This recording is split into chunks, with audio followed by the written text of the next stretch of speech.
Boa tarde, tudo bem? Boa noite já, né? Quase.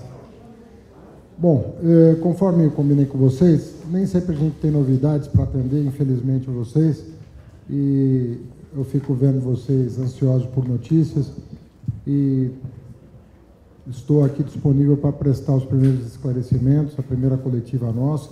Depois nós vamos combinar um método de trabalho para atender a imprensa com regularidade, transparência e de maneira a mais adequada possível e para o conforto de vocês. Eu queria, em primeiro lugar, dizer às pessoas que eu convidei e já aceitaram para compor a minha equipe. Já foi anunciado hoje pela manhã, porque ele me acompanhou na reunião com o Guedes e com o Roberto Campos hoje ao longo do dia, que é o Gabriel Galípolo, vai ser o secretário-geral do Ministério da Fazenda, e o Bernard Api vai ser um secretário especial para a reforma tributária. O Api, como vocês sabem, ele reuniu um conjunto grande de informações a respeito do sistema tributário e desenhou uma proposta que tem servido ao Congresso Nacional, tanto Câmara quanto o Senado, de base para uma discussão com o país. Obviamente que ela ainda não foi aprovada pelas comissões, CCJ, nem na Câmara nem no Senado, tem duas PECs, PEC 45 e a PEC 110 em tramitação, mas nós queremos partir dessa base para conversar com os parlamentares, uma vez que eu entendo, e já expressei isso outras vezes, que o novo arcabouço fiscal que nós vamos apresentar, e tem data marcada para isso, na própria proposta de emenda constitucional, mas se depender de mim, eu antecipo essa apresentação. Se houver amadurecimento da parte do governo, nós vamos encaminhar o quanto antes. Eu entendo que essas duas coisas poderiam caminhar juntas, porque, obviamente, que a reforma tributária é parte do arcabouço fiscal. Então, você dá mais solidez, mais robustez para aquilo que a gente imagina que vai ser um processo duradouro. Vocês sabem que eu, à época, e eu não vou me desmentir agora, eu fui crítico do teto de gastos, porque eu, já na campanha de 2018, eu entendia que aquela regra não era confiável. O que significa isso? Quando você faz uma regra que você não consegue executar, você põe em risco o próprio arcabouço fiscal. Por que a lei de responsabilidade fiscal está em vigor até hoje? Porque ela era exequível. As pessoas se comprometeram com uma regra fiscal, os nossos governos cumpriram o tempo todo a lei de responsabilidade fiscal, e isso deu uma sustentabilidade para as finanças públicas duradouro. Hoje ela é insuficiente, mas ela, por muito tempo, ela era praticamente a única regra, tirando a regra de ouro da Constituição, ela era a regra fiscal que, e é ainda para estados e municípios, em grande parte, a regra fiscal que dá sustentação às contas públicas. Então, o arcabouço fiscal que nós pretendemos encaminhar, ele, na minha opinião, tem que ter a premissa de ser confiável, né, de ser sustentável e de demonstrar a sustentabilidade das finanças públicas. O que significa isso? O financiamento dos programas prioritários do governo e a sustentabilidade da dívida pública. Nós temos que compatibilizar a responsabilidade fiscal com responsabilidade social. Fizemos isso, sabemos como fazer, voltaremos a fazer. Nosso grande desafio, portanto, vai ser corrigir os erros que foram cometidos este ano, por assodamento, eu diria até por desespero eleitoral. Foram cometidos uma série de equívocos na gestão da política econômica, parte dos quais contrariando não apenas o bom senso, mas recomendação de técnicos da área econômica. Então, uma série de medidas foram tomadas por desespero no calor do processo eleitoral. Isso traz um custo para o país. E nós pretendemos corrigir essas distorções sem tirar o pobre do orçamento, porque nós temos um compromisso com a questão social. Nós não podemos admitir volta da fome, nós não podemos permitir a corrosão do poder de compra dos salários, nós não podemos permitir o que está acontecendo. Mas isso tem que ser compatibilizado com trajetórias sustentáveis. E eu repito, nós já fizemos isso. Eu participei de vários governos, né? E sempre eu passei por governos que tinham esse compromisso de corrigir as distorções das contas públicas, de garantir sustentabilidade das contas públicas, porque isso faz parte de fortalecimento do Estado e não de enfraquecimento do Estado. Você não fortalece o Estado por meio do descontrole, ao contrário, você fortalece o Estado por meio de previsibilidade, confiança, dos investidores saberem o que está acontecendo, confiarem nas trajetórias e nos cenários programados. É assim que se fortalece o Estado brasileiro. Um Estado que pode investir, que pode suprir as necessidades da população de saúde, educação, assistência, combate à fome. Então, nós queremos voltar à normalidade. Conduzir a política econômica compatibilizando essas duas diretrizes que não podem estar em antagonismo. Há muitas reformas a serem feitas além da tributária, né? Nós temos a questão do crédito no Brasil. Se nós pegarmos a trajetória de 20 anos para cá, né, em 2003, nós fizemos uma grande agenda de crédito no Brasil, uma das mais eficazes agendas de expansão do crédito no Brasil, com responsabilidade. Não teve quebra de banco, não teve nada, ao contrário, os bancos ficaram mais robustos. Por quê? Porque eram programas de expansão do crédito corretos. Mercado de capitais, quantos IPOs foram feitos naquele período? Quantas empresas abriram capital? Hoje nós temos uma nova agenda. A agenda dessa década vai aprofundar essa questão. Nós temos que nos voltar para o microcrédito, nós temos que garantir a democratização do crédito, nós podemos desmamar grandes empresas que estão recorrendo ao mercado de capitais, como no mundo todo acontece. Não há necessidade de nenhum tipo de apoio do Estado para aqueles que têm acesso a crédito barato, né? Tem uma série de providências a tomar. As cooperativas de crédito estão aí reclamando providências que podem ser feitas. Tem a regulação do mercado financeiro, que inclusive prosperou no último período, né, no sentido de garantir mais concorrência. E tem uma agenda também com o sistema financeiro. E nós não teremos nenhum preconceito em sentar com o sistema financeiro para o aperfeiçoamento das regras, da governança, da sustentabilidade. Sem educação de qualidade e crédito, não há economia de mercado que prospere. Esses são dois pilares de um mercado eficiente. As pessoas têm que ter capacidade e elas têm que ter acesso a crédito, porque nem todos nascem proprietários. E o crédito é o mecanismo mais eficaz, junto com a educação, de permitir ascensão social, multiplicação de oportunidades. Fiz 2 reuniões, já tinha feito a reunião só com o Guedes, hoje eu fiz a reunião com a equipe do Guedes. Quero dizer que fiquei surpreso com o fato de que praticamente toda a equipe dele é de servidores públicos. Toda. Oi? Não ouvi. Bom, isso não é problema meu, né? Isso é problema dele. Né? O que eu quero dizer é que as informações que nós vamos precisar para seguir com a agenda, e existe uma agenda que não é de governo, é uma agenda de Estado. Agenda de Estado. O Estado também, a sua burocracia se defende no sentido nobre do termo. Protege a sociedade.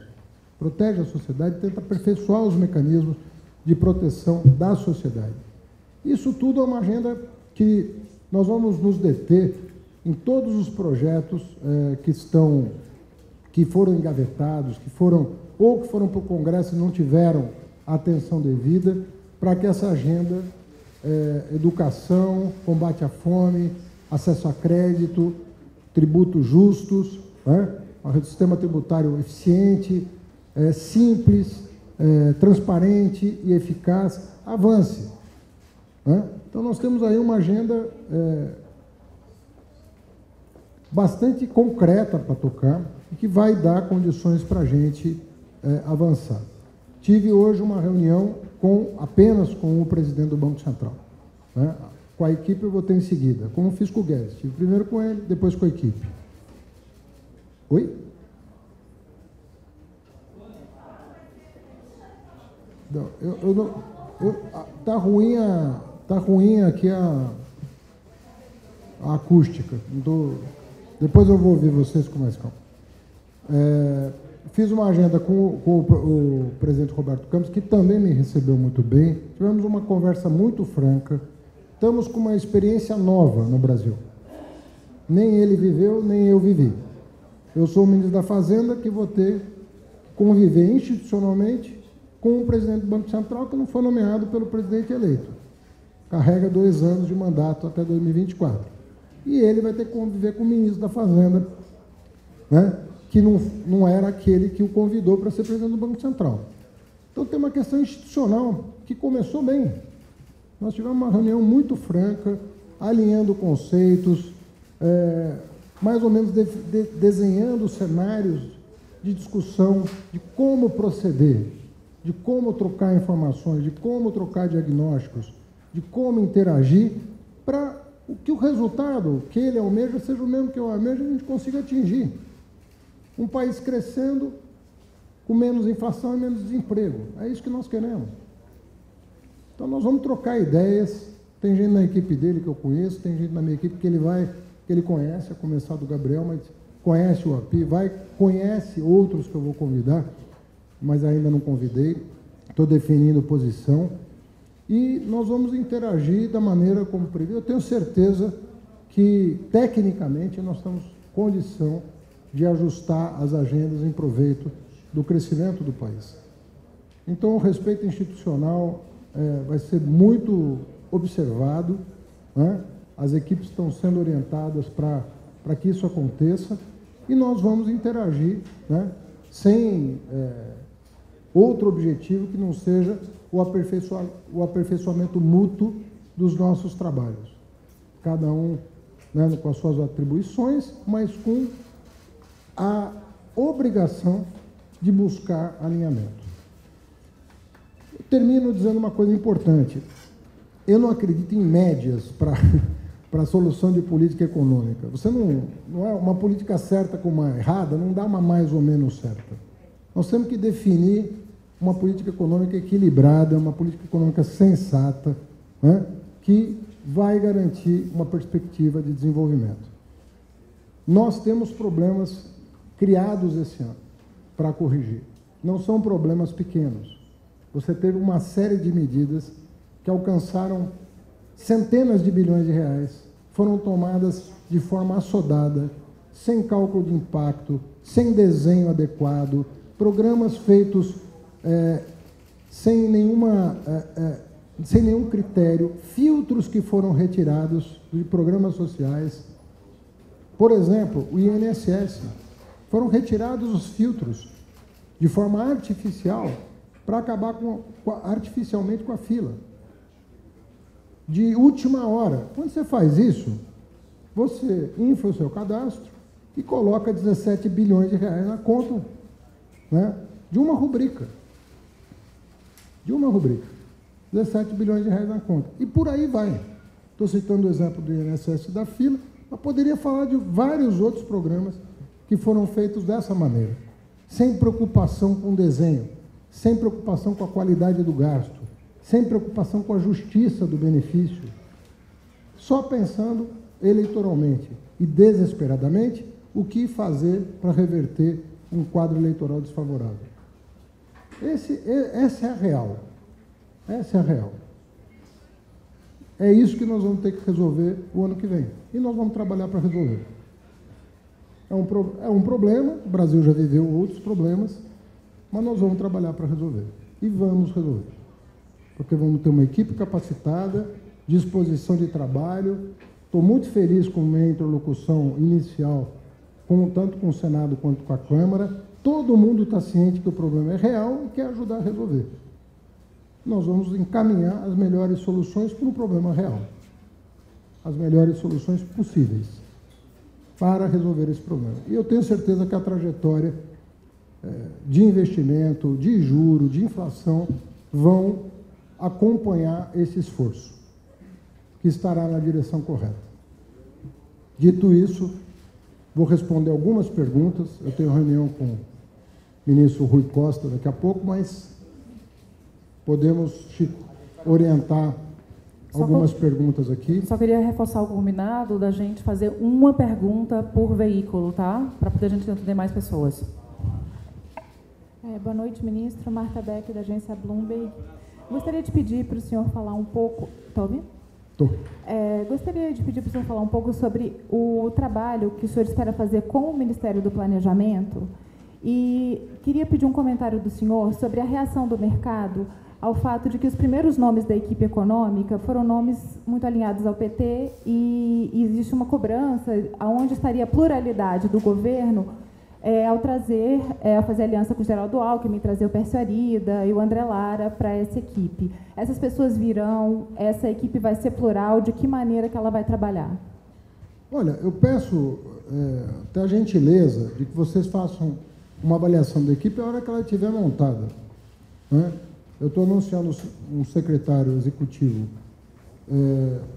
que eu saiba, nunca participou de uma única reunião do PT na vida dele, que nunca teve uma filiação partidária na vida dele, e até outro dia era presidente de banco, né?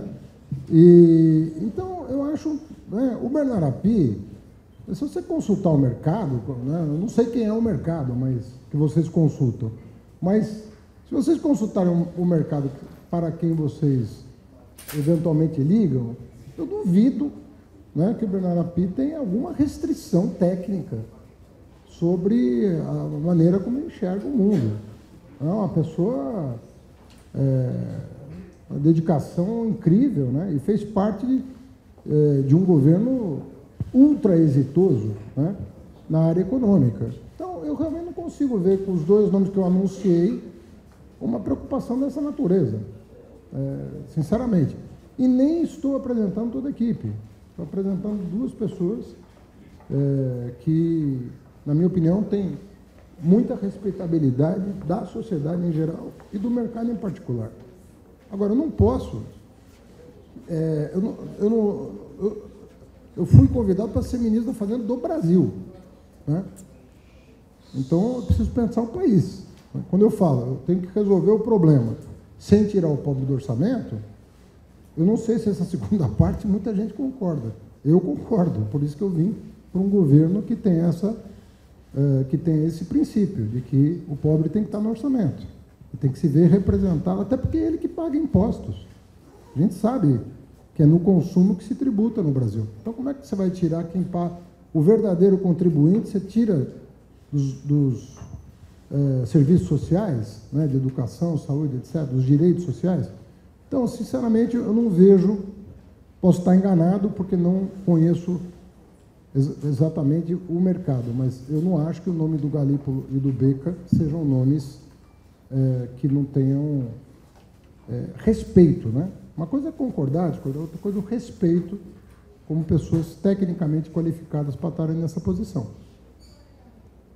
O planejamento, isso é uma coisa, assim, o planejamento vai ser desmembrado da Fazenda, nós voltaremos a ter planejamento e MIDIC. E essa é uma outra coisa, uma outra etapa interessante, porque nós vamos ter a equipe do planejamento e a equipe do MIDIC também. Então, isso pode definir um padrão de relacionamento e de trabalho mais interessante do que tudo concentrado nas mãos de uma pessoa só. Eu, pessoalmente, acho um modelo melhor. Um modelo em que você tem ali um ministro do planejamento que possa colaborar com ideias, com a equipe, porque você tem também uma forte intenção de criar consensos ou de levar para o presidente da República cenários em que ele possa arbitrar o melhor caminho a tomar, né? O presidente Lula é muito participativo, né, no que diz respeito à economia.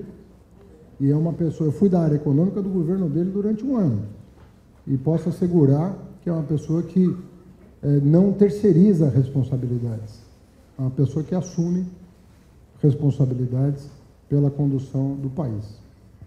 Bom, eu queria reforçar o pedido de uma pergunta só por repórter, tá? Olá, Célia Frouf, da Agência Estado Broadcast. O senhor falou muito aqui sobre crédito, inclusive na campanha a gente ouviu falar do programa Desenrola, que é uma outra vertente para crédito. Eu queria saber se há a intenção de o PT voltar a usar bancos públicos, como já fez no passado, para ter uma concorrência no mercado e baixar as taxas de juros na ponta consumidor. E, junto com isso, é uma mesma pergunta, porque isso provavelmente precisa dos nomes dos presidentes de bancos. Queria saber como é que está essa discussão. Tá. Bom, os nomes estão sendo escolhidos pelo próprio presidente Lula, dos bancos públicos, Caixa e Banco do Brasil. E em relação à sua pergunta, eu diria o seguinte: o mundo mudou muito de 2003 para cá, sobretudo no que diz respeito à tecnologia. Você tem players hoje no mercado que você não tinha 20 anos atrás. Você tem uma regulação prosperando no mundo todo que não existia. Hoje, existem bancos fortes que praticamente não tem agência. Então, tem uma plataforma hoje, você pode trabalhar no sentido de garantir mais concorrência, mais flexibilidade, a partir de instrumentos tecnológicos que não estavam disponíveis. Né? Isso veio avançando, né, ao longo de governos.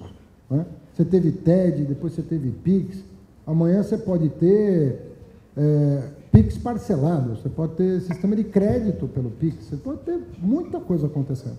Isso tudo tende, com os rigores da autoridade regulatória, que é o Banco Central, você pode ter uma profusão hoje de agentes que vão ajudar a democratizar o crédito, fortalecer a concorrência e fazer a taxa de juros para o tomador final cair, os spreads caírem e assim por diante. Então, nós temos... A agenda é outra, na minha opinião. E, agora, sem prejuízo, né, da ação do Banco do Brasil e da Caixa, que são importantes instrumentos. Né? Pega crédito agrícola. Qual a porcentagem disso que está no Banco do Brasil? É muito grande. Você tem aí uma carteira de centenas de bilhões de reais em crédito agrícola. São carteiras importantes. O Banco do Brasil tem um conhecimento sobre a produção agrícola no Brasil que nenhum outro banco tem. Então, eles são importantes.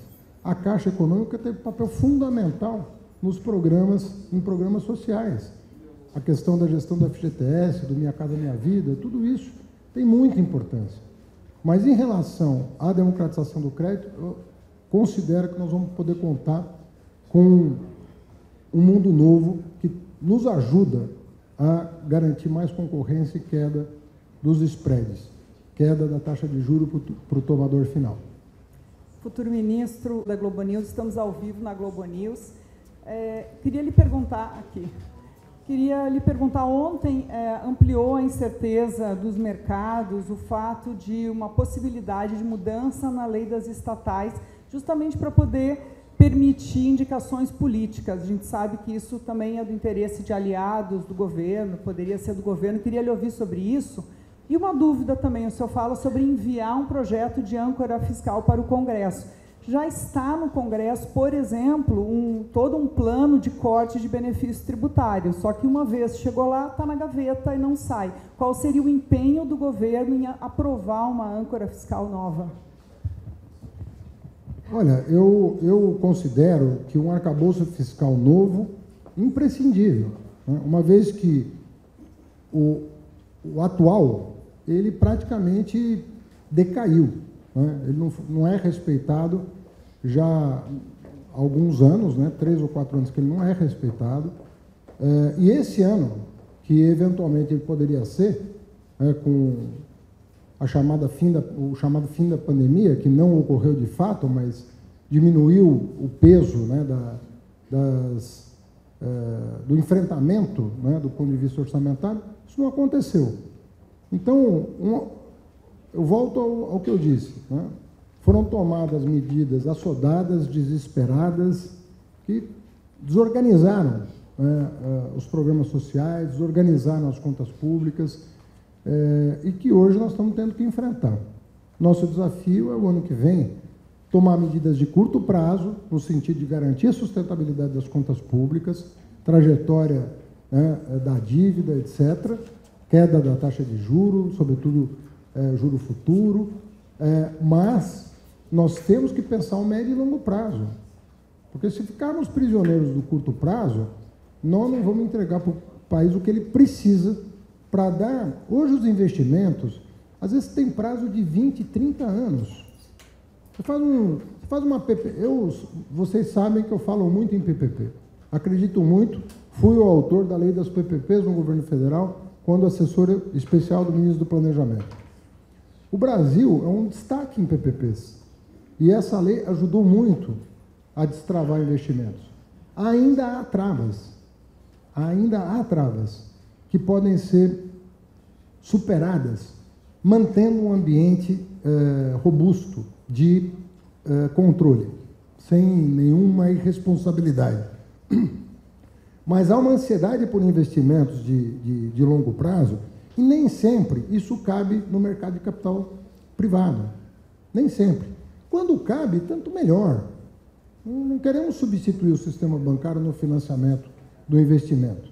Deixa ele andar, porque quanto mais ele andar solto, melhor para o Estado brasileiro.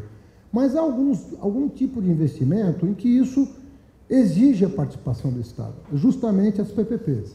Então você tem, por exemplo, no campo da mobilidade urbana. Há investimentos, um corredor de ônibus, você consegue fazer com orçamento. Mas se você vai fazer um metrô, nem sempre a conta fecha. Então você não consegue fazer uma concessão. Em São Paulo, você tem vários casos de linhas de metrô que a conta não fecha com o mercado de capital. A tarifa não paga. Então, a ideia da PPP é exatamente essa. A vantagem dela é que ela passa por um crivo de mercado, porque nenhum parceiro privado vai entrar num projeto ineficiente, a não ser que ele erre, mas daí o empresário errou, não foi o Estado. Ele pode errar, mas é difícil uma pessoa não ser meticulosa no cálculo disso. E muitas vezes falta 10% para fechar uma conta que vai gerar bilhões de investimento e milhares de empregos. É nesse momento que tem cabimento você fazer a parceria. E há inúmeras parcerias. Há muitos modelos de parceria. O Minha Casa Minha Vida, que não é uma PPP, é um modelo de parceria. Por quê? Porque para a população de 0 a 3, você não fecha a conta, ele não tem renda para comprar um imóvel mesmo do Minha Casa Minha Vida. Mas com um subsídio bem calibrado, você consegue, em parceria com estados e municípios, prover a população de baixa renda com casa própria. Então, isso tudo tem que ser muito bem pensado para não virar panaceia, a gente saber, né, calculadamente o que fazer, como fazer, e o setor privado é imprescindível, porque o setor privado ajuda o Estado a não errar, sobretudo quando ele está em parceria conosco. Essa questão que você coloca, ela tem que passar por uma revisão. E por dentro da reforma tributária é até mais fácil você fazer uma política mais justa do ponto de vista tributário. Lembrando que, sim, há especificidades a serem consideradas, né? Fala-se sempre, né, da questão da Zona Franca de Manaus, que é uma questão ali que tem uma especificidade que é um território de 5 milhões de quilômetros quadrados, mais da metade do território nacional, e que você tem ali, bom, tem que ser considerado, tem questões políticas sensíveis a serem consideradas, sim, mas há uma série de questões que precisam ser revistas, como você, né, colocou implicitamente na tua pergunta. E isso, se você faz isso, se você não faz caso a caso, mas faz num plano geral de voo, atendendo aquilo que a sociedade como um todo entende que é correto, né, você não vai produzir o menor número de distorções possível e vai fazer com que a eficiência da economia melhore muito. Você vai colocar... as pessoas vão buscar instalar as suas plantas em lugares adequados para baixar custo, vão ter uma série de questões que vão se mexer automaticamente a partir do momento que você tem regras claras e boas para o desenvolvimento da sociedade e para eficiência econômica. Ministro. Eu não estou participando das discussões e nem sei se elas estão ocorrendo, para ser bem honesto com vocês. Como eu estou há pouco tempo anunciado e tenho que montar a equipe, porque a equipe da Fazenda, ela não tem tempo. Ela, dia 2 de janeiro, tem mesa no Tesouro Nacional, tem Receita Federal, tem PGFN, tem uma série de coisas que dia 2 tem que estar funcionando como funciona hoje, com uma equipe nova. Então, eu realmente, desde o anúncio do meu nome, eu estou trabalhando intensamente na composição da equipe, eu estou fazendo muitas reuniões, muitas entrevistas, para que a gente tenha uma equipe o mais rapidamente possível definida, porque os nomes têm que passar pela Casa Civil, tem todo um procedimento burocrático, não é uma simples nomeação, você tem um escrutínio a ser feito formal, né, para que a nomeação aconteça. Então, eu estou muito envolvido nesse momento agora com isso, e eu quero ver se eu termino até o final da semana, começo da semana que vem, o quadro de primeiro escalão do Ministério. E aí a gente desdobra a equipe com mais tranquilidade depois. Ministro, Fábio Graner, do Jota. Aqui. Minha pergunta, o relator do orçamento, o senador Marcelo Castro, fechou ontem o relatório dele, incorporando já a PEC da transição, e ali apresenta-se um déficit de 231 bilhões de reais para o ano que vem, que reverte, além da magnitude ser bastante alta, ele reverte 2 anos de superávit. Eu pergunto ao senhor se a gente deve esperar um aumento de carga tributária para reduzir esse déficit já no ano que vem, e quando o senhor vislumbra que o Brasil possa voltar a ter superávites primários consistentes, a partir de que ano, dentro da sua gestão, a gente pode vislumbrar superávites primários no setor público e no governo central? Olha, a primeira providência que eu vou tomar no começo do ano é reestimar a receita. Na minha opinião, não tive ainda o tempo necessário para me debruçar sobre a peça. Está subestimada. Então, a primeira providência é me debruçar sobre a estimativa de receita. Se, porventura, o diagnóstico preliminar que nós fizemos estiver correto, de que a receita está subestimada, nós vamos aí pensar, a partir do recálculo da estimativa, nas providências que nós vamos tomar já para o ano que vem. Então, nós vamos tomar as providências necessárias, conforme eu te falei, a farra eleitoral custou caro, ao país, mas nós vamos conseguir endereçar esse assunto e recolocar as variáveis macroeconômicas numa trajetória adequada. Nós vamos trabalhar para isso. Olha, eu vou poder te responder em janeiro. Quando vai voltar. Porque eu vou fazer o que for necessário, nós vamos ter uma central de custo, nós vamos fazer o trabalho que tiver que ser feito em todas as áreas, de contratação, de licitação, de contratos, vamos fazer toda a força para cortar o supérfluo, para ajustar os contratos, para ajustar as despesas, mas eu tenho que fazer isso com a reestimativa de receita que a minha equipe vai fazer.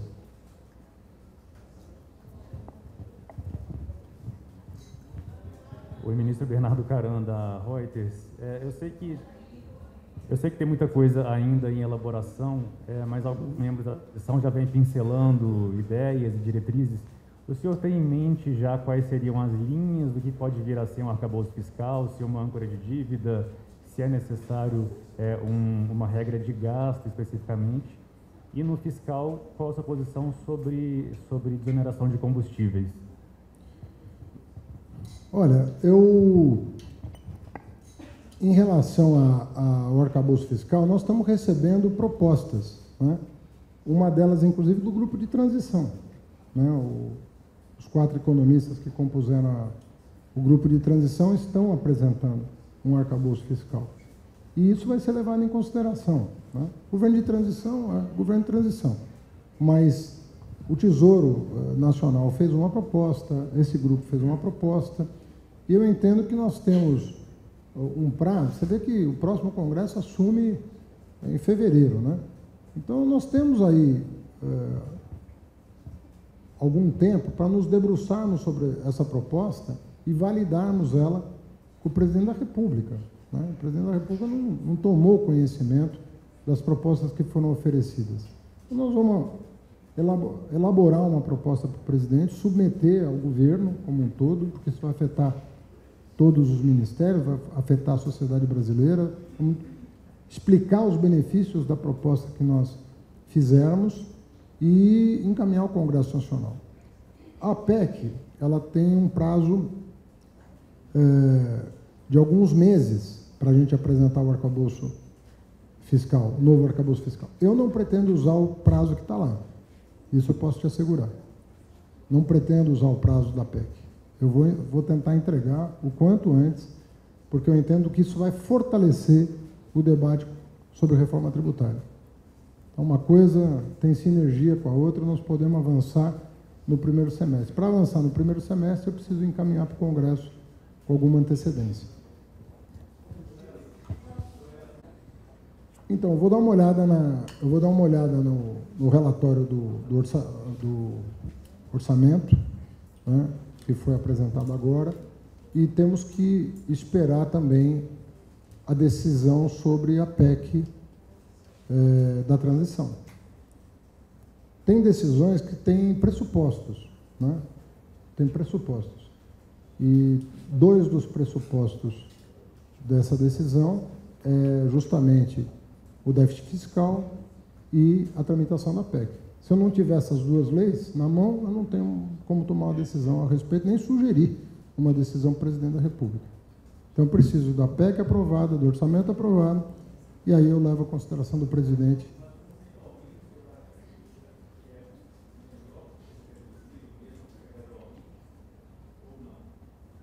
Olha, eu acho que, primeiro, tem uma outra questão que é a decisão do Supremo em relação ao ICMS dos estados.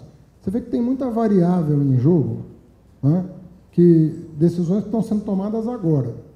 Então, nós estamos no dia 13, hoje, 14, não sei, 13. Então, nós temos um tempo aí, provavelmente uma semana, em que nós vamos saber qual é a realidade do ano de 2023, que é a peça orçamentária e a PEC da transição. E eu vou olhar para esses números, vou olhar o que o Congresso aprovou na PEC da transição e quais são as projeções do orçamento de 2023 para levar ao presidente uma definição do que fazer. Oi, ministro. Boa noite. André Escoveiro, do New York Times. Aqui na frente, ministro. Não estou. Aqui. Está uma luz aqui. Eu não... Em janeiro tem Fórum Econômico Mundial e um dos temas que devem ser abordados, devem ser prioridade do Fórum Econômico é clima, meio ambiente e economia verde. Eu queria saber qual que é o nível de prioridade que a sua gestão vai dedicar a esse tema e quais são as ideias que o senhor já tem para essa área da economia verde, dos projetos de crescimento verde. E queria também saber se o senhor já sabe mais ou menos qual vai ser a delegação que vai para a Suíça. Não discuti isso ainda com o presidente Lula, vou discutir a conveniência não sei se ele vai, tenho que discutir com ele. Agora, tanto o programa de governo do presidente quanto o meu no governo do Estado de São Paulo tem um capítulo específico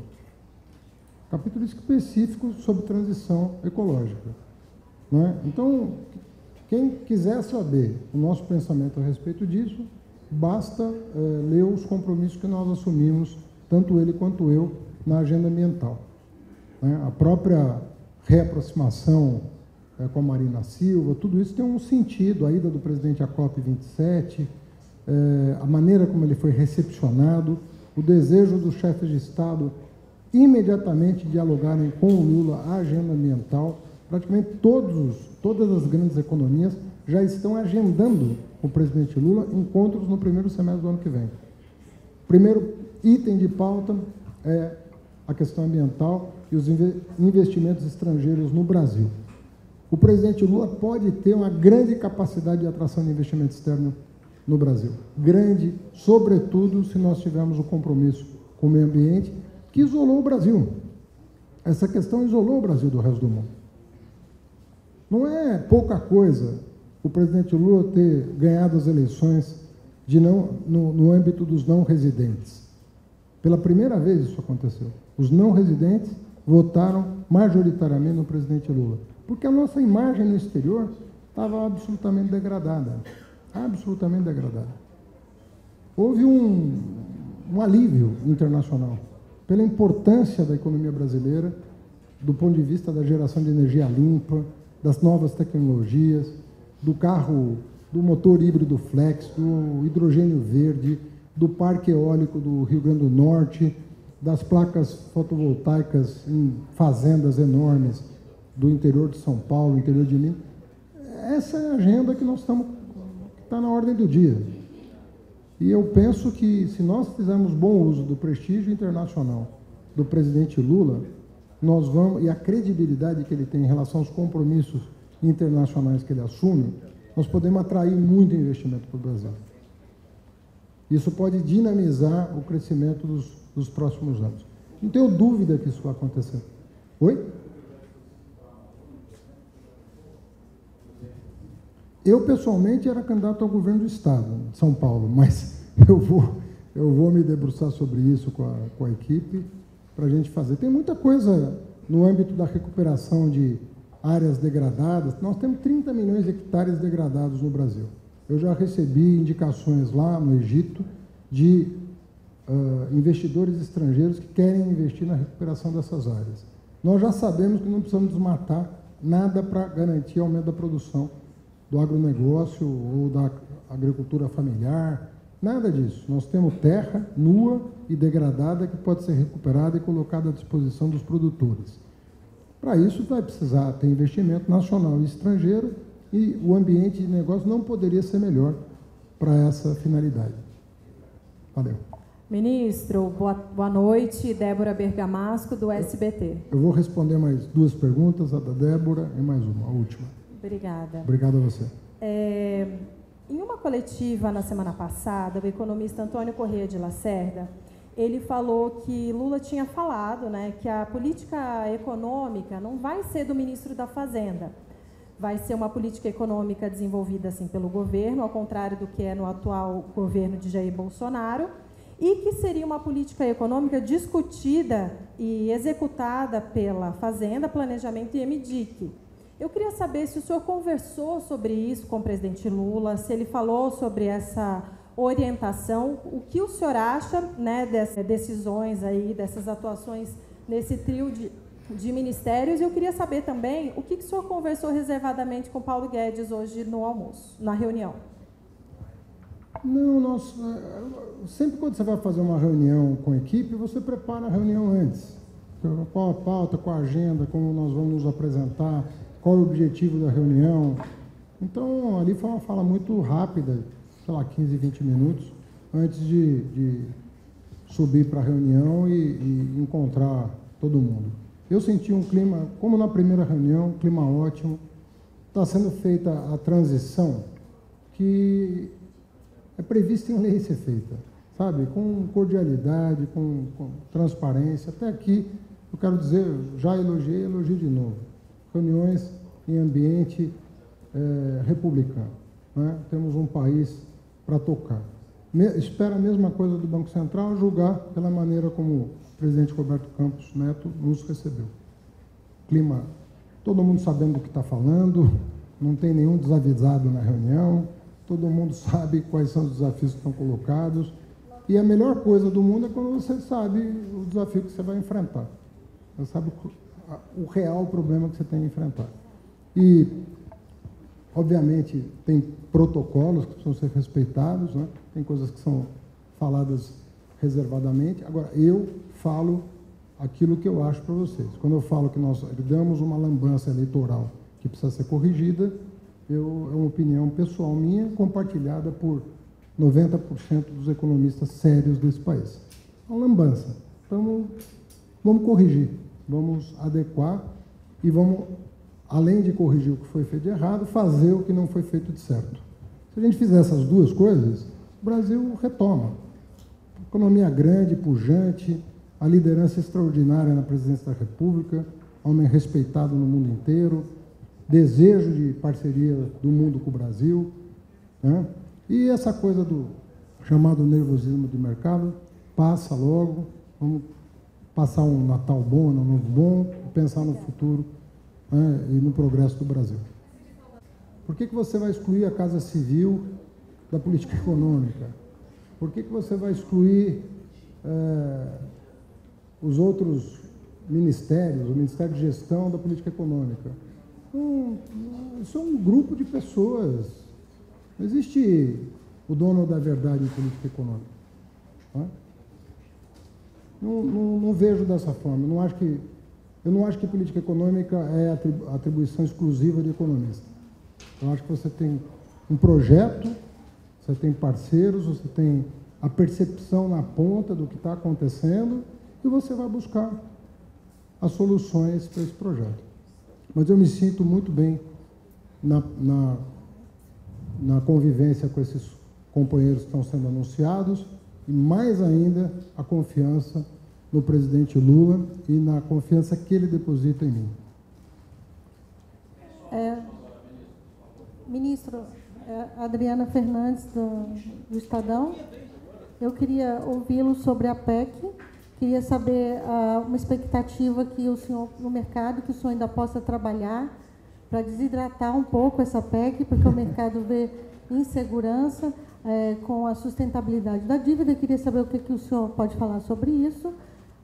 E também queria ouvir umas poucas palavras, por causa do tempo, do seu indicado ao secretário executivo, que será o número 2, né, do Ministério. Você quer me ouvir sobre ele ou quer ouvir ele? Não, eu queria ouvir um pouco. Porque o senhor pouco falou sobre as suas indicações, né? O senhor falou um pouco do API, não falou as razões que levaram à indicação do Galípolo e como que ele pode, o papel dele na sua equipe. Afinal, essa entrevista foi um pouco para mostrar a sua equipe nova. Tá bem.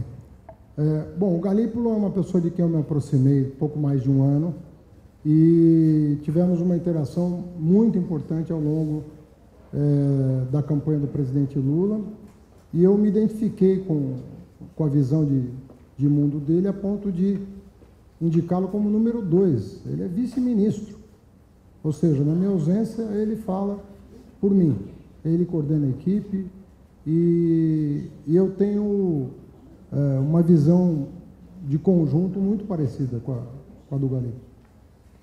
Essa visão de conjunto é muito importante, né? Porque é o norte do governo, é para onde você vai dirigir as atenções e as prioridades. Então, para mim, ter uma pessoa, um economista com formação, com prática, com vivência, mas com determinados compromissos nos quais eu acredito e dediquei minha vida, é muito importante. Ele é o vice-ministro, portanto, o papel dele é ser minha voz dentro do Ministério todo o tempo, né? E colaborar com a equipe da melhor maneira. Ajudar, inclusive, a compor a equipe. Né? A gente está fazendo muita coisa juntos, fazendo avaliações conjuntas. Acabei de passar no presidente Lula, que já gostava muito dele, agora mais ainda, para consolidar e sedimentar essa aliança em proveito do seu governo. Sobre a PEC, o que a grupo de transição compreendeu? Né? O que eu recebi quando eu cheguei? Porque quando eu cheguei, essa PEC já estava sendo formatada. Vamos nos lembrar que eu estou há 2 semanas apenas acompanhando o governo de transição. Foi depois do Egito, onde eu fui convidado para ser ministro da Fazenda. Então, depois do Egito, com o convite do Lula, que foi anunciado depois, mas o Lula falou, olha, se envolva com a economia, porque você vai ser o ministro da Fazenda. E aí eu comecei com muita discrição, até porque o anúncio não tinha sido feito, eu comecei com muita discrição a me apropriar do que estava sendo encaminhado. só fui finalmente indicado, né, publicamente na sexta-feira. Então, nós estamos falando de 4 dias. Eu não podia nem convidar ninguém, porque eu estaria me indicando para a pessoa que eu convidei. Eu não tinha um compromisso do presidente Lula de aguardar a sua decisão sobre o anúncio. Então, há 4 dias eu estou, vamos dizer assim, com a autoridade necessária para falar em nome do governo de transição na área econômica. A equipe econômica da transição fez uma conta. Qual é o orçamento de 2023 que tem que ser aprovado para que o presidente Lula tenha, no seu primeiro ano de governo, o mesmo valor que teve o Bolsonaro no seu último ano de governo, despesa como proporção do PIB. Ok? É um conceito bastante simples de entender. Não é? Por quê? Porque o presidente Bolsonaro autorizou uma série de despesas no meio do ano, né, em função do calendário eleitoral. Quando você anualiza isso, você tem que dobrar. E veja que, com tudo isso, o governo não conseguirá fechar 2022 sem a aprovação da PEC. Então, se nós temos que contar a verdade para a sociedade. Porque número, não tem fake news em torno de número. Eu falava aqui da fila do INSS. O desespero bateu, tiraram os filtros todos, que eram meticulosamente observados para a entrada de um beneficiário da Previdência, os filtros foram removidos e entrou todo mundo, às vésperas da eleição. Anualiza a despesa, dá 16 bi. E por aí vai. Auxílio Brasil, Previdência, tudo isso. Então, quando você faz um orçamento igual ao desse ano, como proporção do PIB, você já vai ter que fazer acomodação de muita coisa que não estava prevista. Então, e isso dá 150 bilhões. Só para que vocês tenham uma ideia. Hã? Como proporção do PIB, não.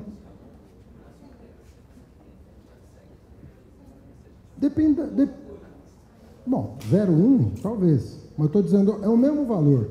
É um valor para manter os benefícios de quem foi, digamos assim, afetado por decisões eleitoreiras de última hora. Essa que é a verdade. Então, se a gente não levar em consideração isso, eu não estou aqui querendo fazer herança, eu não entro nessa, não estou falando de herança bendita, maldita, eu não vou entrar nessa. Eu estou falando uma real. Vocês todos cobriram o que aconteceu no meio do ano, em meio ao processo eleitoral. Nós temos um problema, nós temos um desafio a enfrentar. E o que eu estou me colocando aqui à disposição de fazer é enfrentar esse desafio. E equilibrar essas contas sem expulsar o pobre do orçamento. Ao contrário, fortalecendo o nosso compromisso com a camada que foi prejudicada, né, por esse modelo econômico. É isso. Não, conforme eu te falei, quando eu cheguei, a PEC já tinha sido apresentada. Aliás, eu soube pelo jornal, porque eu tinha sido convidado no Egito com o compromisso de que ia aguardar o momento mais oportuno, segundo o presidente, de anunciar meu nome. Então, eu, quando voltei do Egito, me apropriei do que estava acontecendo. E esses 4 economistas, Pércio, André, Guilherme e Nelson, pessoas que passaram pelo Estado brasileiro, né, com exceção do Guilherme, mas um foi ministro, outro foi presidente do Banco Central, outro foi... Fizeram assim, olha, não é razoável que o próximo presidente, com todos os compromissos assumidos no meio do ano, possa gerenciar um orçamento menor em 2023 do que de 2022. É isso. É disso que se trata. E aí, esse ajuste fino, ele está sendo feito pelo Congresso. Ele está sendo pensado. Essas questões estão sendo levadas em consideração. E aí nós vamos ver qual é a decisão final, porque sendo uma PEC, nem passa pelo presidente da República, ela é promulgada pelo presidente do Congresso Nacional. Então, o que eu estou querendo dizer é que tem uma lógica nessa PEC para dar sustento e um compromisso do governo que eu estou empenhando de que eu vou enfrentar o problema. Nós estamos herdando um problema e nós vamos enfrentar o problema, que é o de responsabilidade sem exclusão. É isso. É uma fórmula difícil? É, mas nós estamos assumindo esse desafio. Eu não teria aceitado o cargo se não fosse para fazer isso. Eu acredito que a gente tenha que fazer isso. E eu vou fazer isso enquanto eu estiver no cargo. Vou obstinadamente buscar esse resultado. Ajustar as contas sem penalizar a população que foi incorporada de última hora a esses programas. É isso. Tá bem? Boa noite, gente.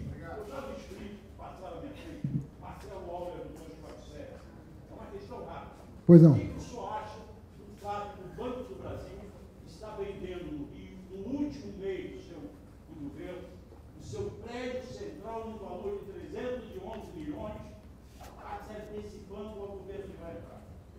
Olha, eu não estou sabendo desse caso, estou tomando aqui pelo valor de face a sua fala. Eu quero dizer o seguinte: como princípio, eu acho que um governo que não foi eleito deveria consultar o governo eleito sobre qualquer decisão.